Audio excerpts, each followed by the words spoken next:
하락하는 조정기간이 올해 하반기에 있을 거다. 기준금리 인하를 반영했을 때 과거의 조정기간들을 감안해 봤을 때 보수적으로 가자. 인플레이션 해지 수요, 즉 금에 대한 수요는 여전히 지속된다.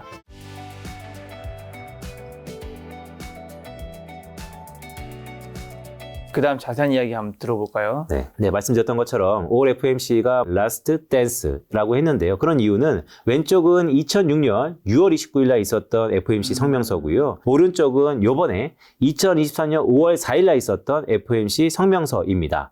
자, 6월 29일 날 공교롭게도 당시 기준금리 상단이 5.25%. 네. 지금이랑 똑같습니다. 그리고 문구도 보시면 똑같진 않아요. 근데 비슷한 문구들이 들어갔는데 제가 음영 하이라이트 쳐놨습니다. 그 중에서 이 forming이라는 단어 이 왼쪽에 있고요. 네, 여기 오른쪽에도 forming maybe 있습니다. 이 forming이라는 단어가 공교롭게도 마지막 기준금리 인상에 들어갔던 문구. 네. 이번에도 다시 한번 강조되었다라는 거. 자, 2006년 기준금리 상단을 딱 찍고 동결 시작한 다음에 15개월 지속됐습니다. 자, 이번에는 얼마만큼 지속될지는 아직은 모르겠으나 저는 그때만큼 길지는 않을 것이다 라는 생각을 갖고 있습니다. 네, 다음 페이지 보시면, 자, 그렇다면 저희 생각은 이렇고요. 해외 IB들은 어떻게 생각할까요? 왼쪽 차트에 보시는 것은 뭐냐면요. CT부터 시작해서 UBS, 페드까지요. FOMC 끝나고요. 컨센서스가 확 바뀌었습니다. 근데 어떻게 바뀌었냐면 제가 붉은색으로 음영 처리한 부분은 기준금리 올리겠다. 여전히 인플레이션 압력이 상존하고 있다. 우리는 불안하다. 기준금리 올릴 거다라는 스탠스를 보이는 데고요. UBS 아니면 모건 스탠리 도이치뱅크는 내년 상반기 아니면 빠르면 UBS 같은 경우는 올해 하반기부터 기준금리 인하할 것이다. UBS는 인하폭이 또 엄청 커요. 올해 연말에 보면 4.25%까지. 그럼 지금 5.25니까 거의 100bp 인하한다고 보여주고 있습니다. 근데 맨 밑에 보시면 페드는, 연준은 동결이죠. 자, 대부분 골드만삭스, JP모간, 모건스탠리, 도이치뱅크 다 올해 동결입니다. 네. 즉 올해 여전히 동결 전망의 해외 IB들이 많습니다. 하지만 점차 기준금리 인하 가능성이 이전보다 많아지고 있다는 걸 제가 하나 포인트고요. 자, 그렇기 때문에 6월 FOMC에서는 뭐가 관전 포인트일까요? 당연히 Q&A에서 이런 작금의 상황들을 물어볼 테지만 더 중요한 거, 과연 연준은 올해 동결, 내년도 상당 부분 동결, 이 스탠스를 유지할 수 있을까? 6월 FOMC의 점도표 를 보시면 알 수 있을 것 같습니다. 자, 오른편에 있는 것은 지난 3월 FOMC에서의 점도표입니다. 점도표는 여러분들 아시는 것처럼 연준 위원들이 점 하나하나로 본인의 의사를 판단해서 점을 찍는 거고요. 이 점을 찍는 걸 갖고 중간값, 우리가 흔히 미디언 값이라 그러는데 중간값들을 갖고 기준금리 인상폭을 저희가 가늠할 수 있는 표입니다. 네. 연준은 분기마다 3, 6, 9, 12 분기마다 이걸 발표하고요. 따라서 6월 달에 조만간 발표해야 할 예정입니다. 가장 최신은 3월 달이었습니다. 그래서 제가 3월 달 걸 갖고 왔고요. 보시면 3월 달에 5.1%, 이게 왜 홀수로 찍히냐면 5.1이라는 것은 중간값이기 때문입니다. 따라서 5에서 5.25 사이 한 번의 기준금리 인상이 이미 다 반영이 됐다라고 보고 있고요. 2024년부터 이제 인하를 시작한다라고 연준은 보고 있죠. 네. 자, 근데 이 인하 속도가 얼마나 빨리 내려갈지, 그게 6월 FOMC의 초미의 관심사. 연준은 여기까지 여전히 얘기하고 있습니다. 연내 기준금리 인하는 없다.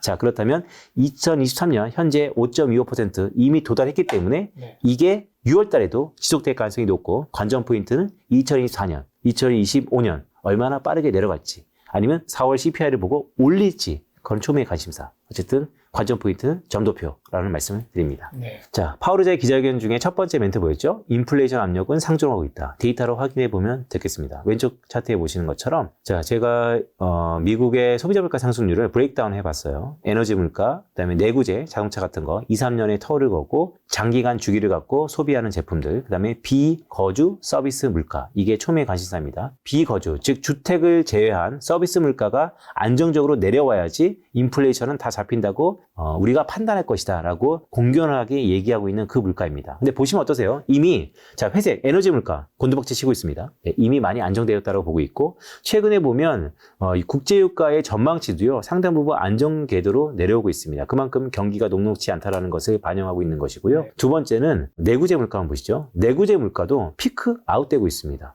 자, 내구재 물가는 왜 아웃될까요? 고가 자동차 많이 팔릴까요? 내구재 많이 팔릴까요?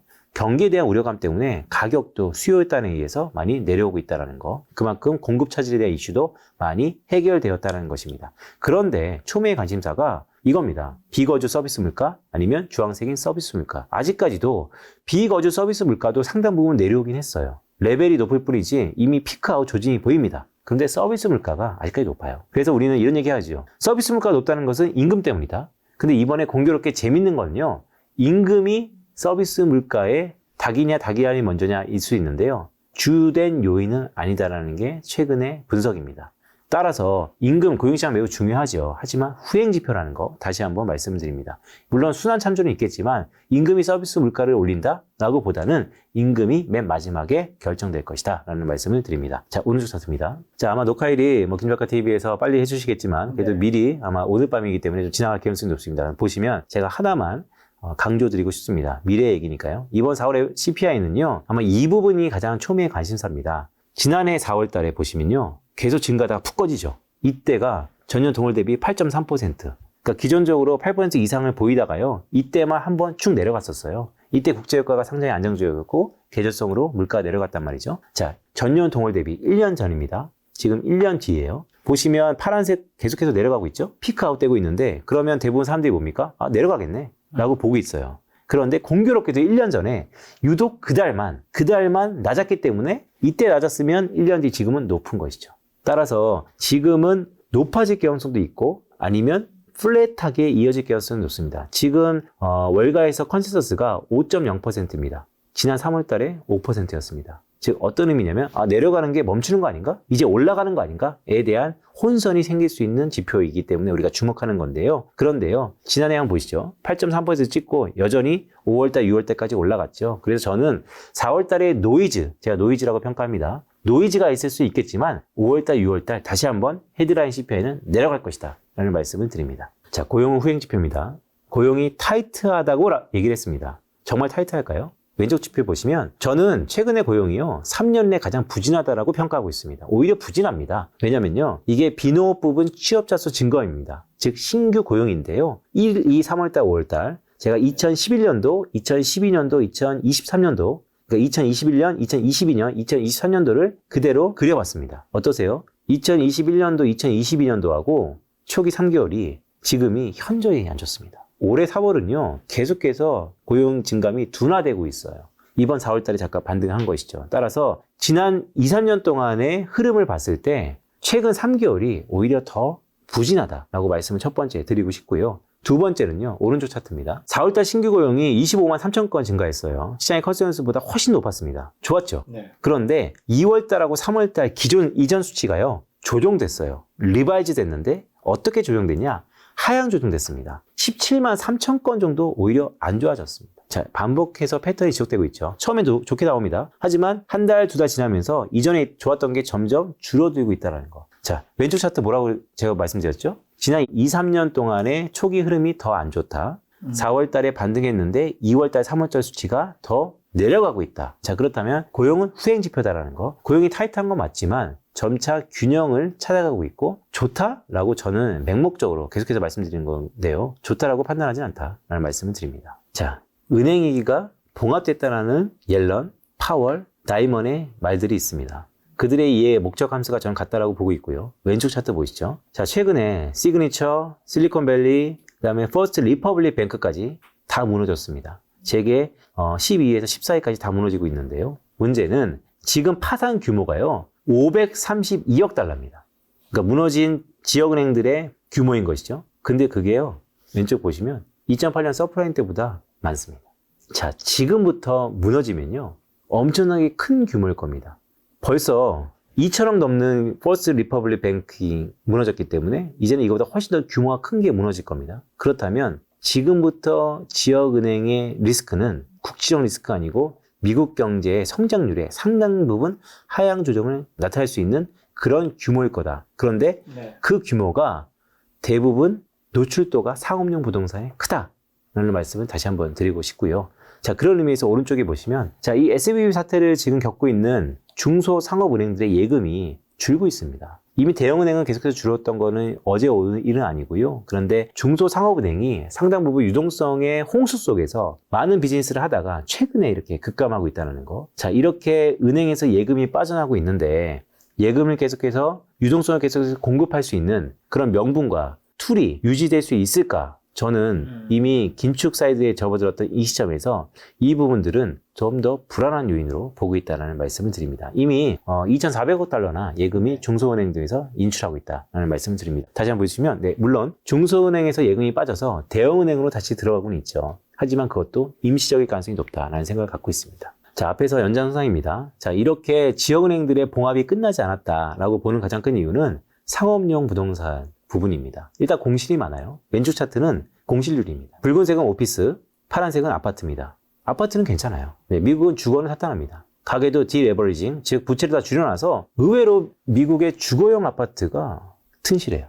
그런데 말씀드렸던 것처럼 오피스, 이미 공실률이 지난 2007년, 2008년 금융위기를 넘어섰고요. 18%를 훨씬 넘어서 19%에 육박합니다. 쇼핑센터는 어떠냐? 쇼핑센터도 역시 지난해 위기 수준으로 육박해졌습니다. 즉 부동산을 볼 때 주거용 아파트는 괜찮고 오피스나 쇼핑센터처럼 경기에 연동되어 있는 시크리컬 민감한 이런 오피스들 상업용은 문제가 나고 있다. 그리고 이런 것의 자금 압박이 계속해서 드러나고 있다. 그런데 오른쪽 차트 보시면 그런 곳에 돈을 누가 댔냐? 전체 론 중에서 대출 중에서 상업용 커머셜 리얼 에스테이트, 즉 상업용 부동산에 돈이 들어간 지역은행들의 순위입니다. 보시면 중간에 토탈 론 규모가 나오고요. 그 규모 중에서 70%부터 10% 언저까지 있지만 대부분 50% 이상의 익스포저가 큰 지역은행들이 질비하고 있다. 그래서 자, 이렇게 상업용 부동산에 문제가 생기고 있고 그곳에 많은 지역은행들이 돈을 댔는데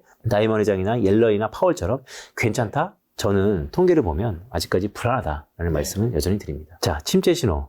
파월은 얘기하고 있죠. 경기 침체는 없다. 의사록에 있었던 마일드 리세션은 일부 소수 몇몇의 의견일 뿐이다. 저는 5월 FOMC 의사록이 초미의 관심사입니다. 발표되자마자 컨트롤 F 해갖고 리세션부터 바로 찾을 텐데요. 과연 소수 의견일까요? 더 많아지지 않았을까요? 라는 개인적인 생각을 갖고 있고요. 자, 미국 경제는 침체 함에 들어갔다. 자, 업데이트 되었기 때문에 업데이트 해왔습니다. 4월달 OECD 미국 경기 선행지수가 발표됐고요. OECD 경기 선행지수는 개편됐다고 말씀드렸죠. G20로 개편됐습니다. 재밌게요.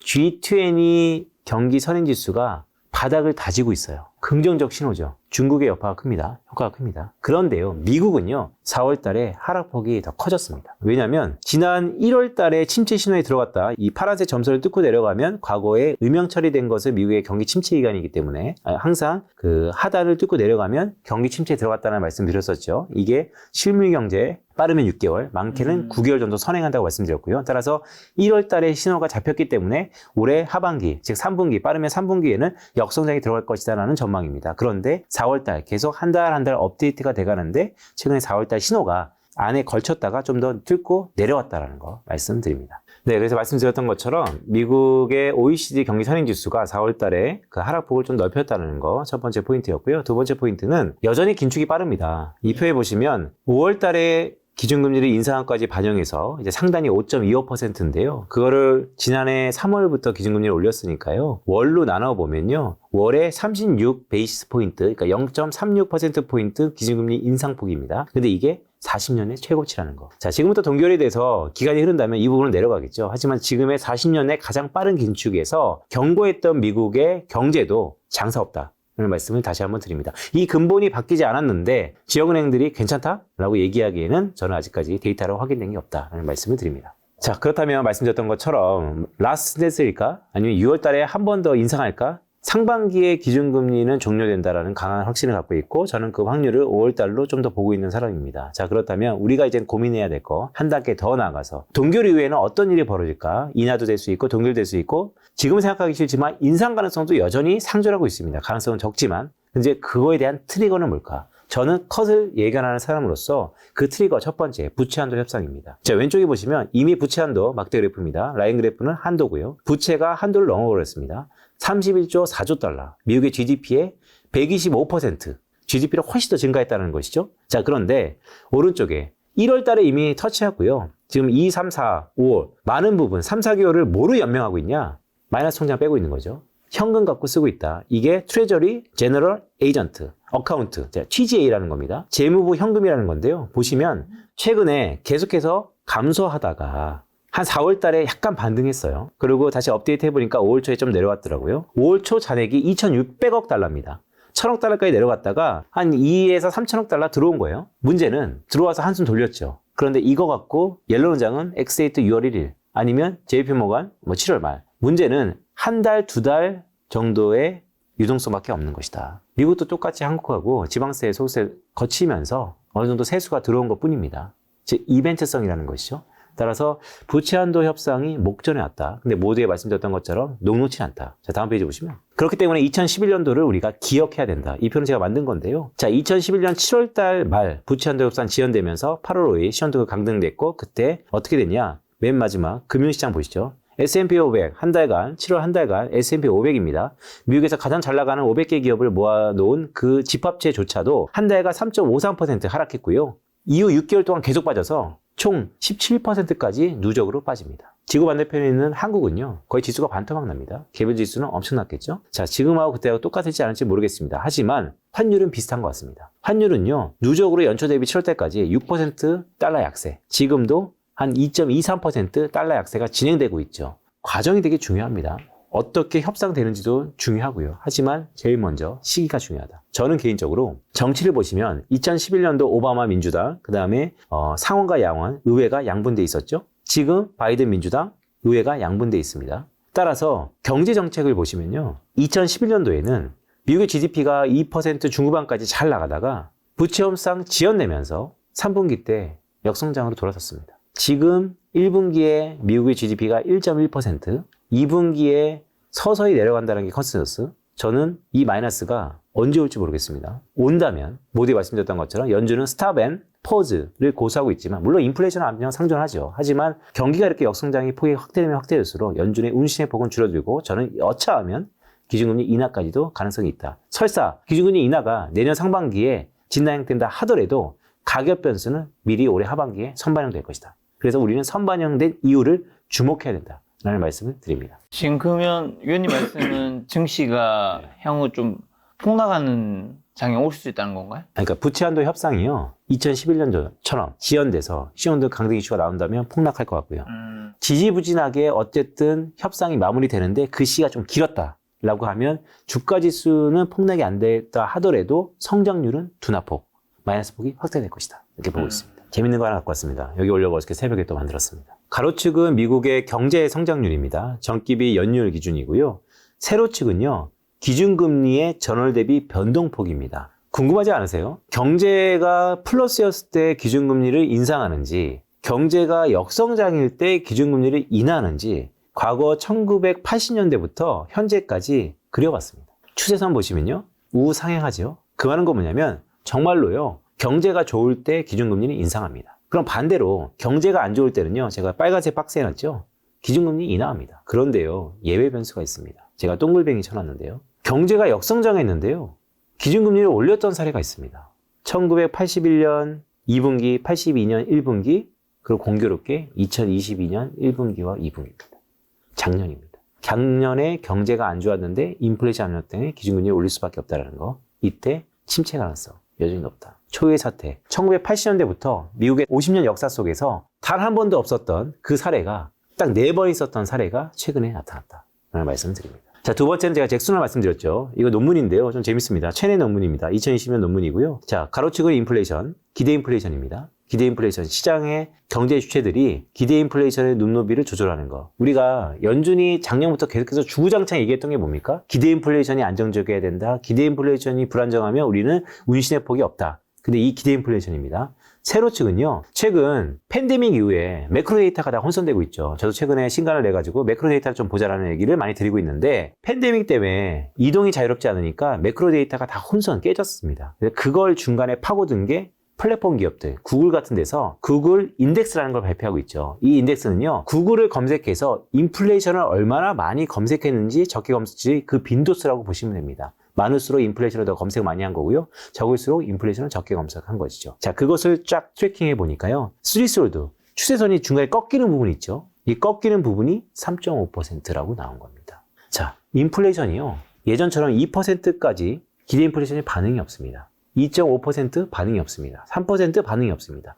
3.5%를 넘었을 때 기대 인플레이션이 바뀌었다는 거죠. 무슨 얘기냐면 3.5% 밑으로 내려가면 기대 인플레이션이 바뀔 수 있다는 거. 2%가 아니라는 거. 그게 지금의 실증 논문들이 나오고 있습니다. 자, 연준이 어떤 해답을 줄까요? AIT라는 것도 한번 시도를 했었고 다양한 시도를 하고 있습니다. 자, 목표 인플레이션 2% 타겟은 역사적으로 보면 뉴질랜드에서 성공했고 캐나다에 성공해서 미국에서 안착한 시스템입니다. 즉 이것은 흔히 우리가 국룰이라고 하는 거죠. 과거에 있었던 답습에서 인플레이션 타겟팅을 얘기하고 있는데요. 바뀔 때가 됐다라는 생각도 개인적으로 갖고 있어서 이게 이번 잭슨홀에서 제 개인적으로 초미의 관심사라고 볼 수 있다. 자, 이 부분들이 만약에 운신의 폭이 없는 연준이 기준금리는 정말 못 바꾸겠다. 왜냐하면 인플레이션 압력이 너무나 상존해 있다. 하지만 기준금리 인하 효과를 줄 수 있는 다양한 방법을 모색할 때 혹시 이런 부분들이 테크니컬리 기술적으로 잭슨홀에서 예견되어 있지 않을까요?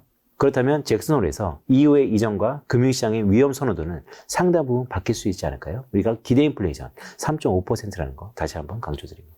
자, 마지막 필요 조건입니다. 계속해서 피버팅 한다 하는데 저는 제가 주목하는 것은 실질금리 플러스, 즉 명목금리에서 인플레이션을 제외한 실질금리가 플러스일 때 충분 조건은 아니지만 필요 조건은 됐었다. 과거 74년 4월 달부터 현재까지 연방기금리가 기준금리 인상기에 항상 맥스 꼭지였을 때 그때 공교롭게도 실질금리가 전부 플러스였다라는 말씀을 드리면서 실질금리의 대형 변수 프락시로서 제가 PCE도 쓰고 CPI도 쓰는데 헤드라인이 아니고 코어를 쓰고 있습니다. 그런데 이게 공교롭게 최근에 핵심 PCE는 이미 플러스권에 진입했다. 그래서 저는 언제든지 연준이 인하 버튼을 누를 수 있는 상황은 됐다라는 말씀을 드립니다. 여기서 인플레이션이 작거나 아니면 경기가 침체되거나 둘 중에 하나면 인하 버튼을 누를 수 있다라는 말씀을 드리고 있고요. 그런데 핵심 CPI가 아직까지는 마이너스입니다. 그래서 저는 초미의 관심사가 이제 4월달, 5월달, 6월달 계속해서 CPI가 발표될 건데요. 헤드라인이 제 관심사는 아니고요. 근원이 제 관심사입니다. 근원 CPI가 5.25%가 지금